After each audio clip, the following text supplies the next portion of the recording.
সুজলা সফলা বাংলাদেশ মহান আল্লাহ রাব্বুল আলামিনের বিশেষ দান। ষড়ঋতু এদেশে প্রকৃতি বছরে ৬ বার ভিন্ন ভিন্ন রূপ ও সাজসজ্জায় আমাদের সামনে আগমন করে। ষড়ঋতুর বৈচিত্র্যময় অফুরন্ত এই রূপরস আর কোথাও নেই। তাই কবি বলেন, এমন দেশকে কোথাও খুঁজে পাবে না কো তুমি, সকল দেশের রানী সেজে আমার জন্মভূমি। শীতকালে আমরা অতিহারে ঠান্ডা অনুভব করি, অপরদিকে গ্রীষ্মকালে অনুভব করি প্রখর তাপ। এই দুই কালে ঠান্ডা ও গরম প্রচন্ডতার কারণে হাদিসে নববীতে বর্ণিত হয়েছে। রাসূলুল্লাহ সাল্লাল্লাহু আলাইহি সাল্লাম ইরশাদ করেন, জাহান্নাম তার প্রতিপালকের নিকট এই বলে অভিযোগ করেছিল যে, হে আমার প্রতিপালক, প্রচন্ড উত্তাপের কারণে আমার এক অংশ অন্য অংশকে গ্রাস করে ফেলছে। আল্লাহ তাআলা তাকে দুটি শ্বাস ফেলার অনুমতি দিলেন, একটি শীতকালে, অপরটি গ্রীষ্মকালে। আর সে দুটি হলো, তোমরা গ্রীষ্মকালে যে প্রচন্ড উত্তাপ এবং শীতকালে যে প্রচন্ড ঠান্ডা অনুভব করো তাই।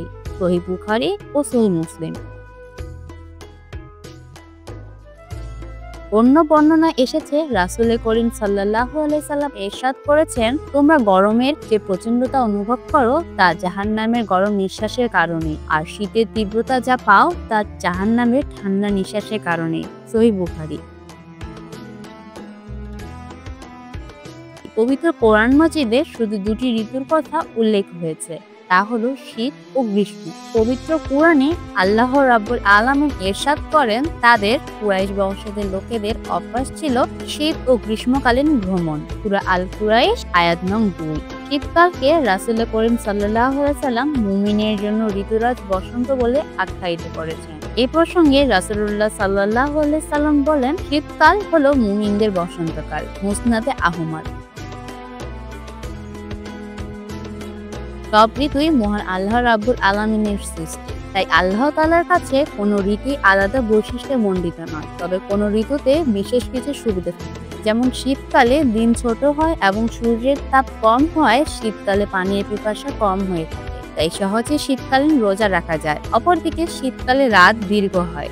একজন মানুষের স্বাভাবিক ঘুমের পরেও শীতকালে রাতের আরো কিছু অংশ বাকি থাকে, ফলে কেউ চাইলে সহজেই রাতের বাকি অংশ সালাতুত তাহাজ্জুদ, জিকির, আজকারের মাধ্যমে কাটিয়ে দিতে পারে। সেই হিসেবে হাদিস শরীফে শীতকালীন আমলের বিশেষ মর্যাদার কথা বর্ণিত হয়েছে। এক হাদিসে রাসূল করিম সাল্লাল্লাহু আলাইহি সাল্লাম ইরশাদ করেন, শীতের রাত দীর্ঘ হওয়ায় মুমিন রাতকালীন নফল নামাজ আদায় করতে পারে এবং দিন ছোট হওয়ায় মুমিন রোজা রাখতে পারে।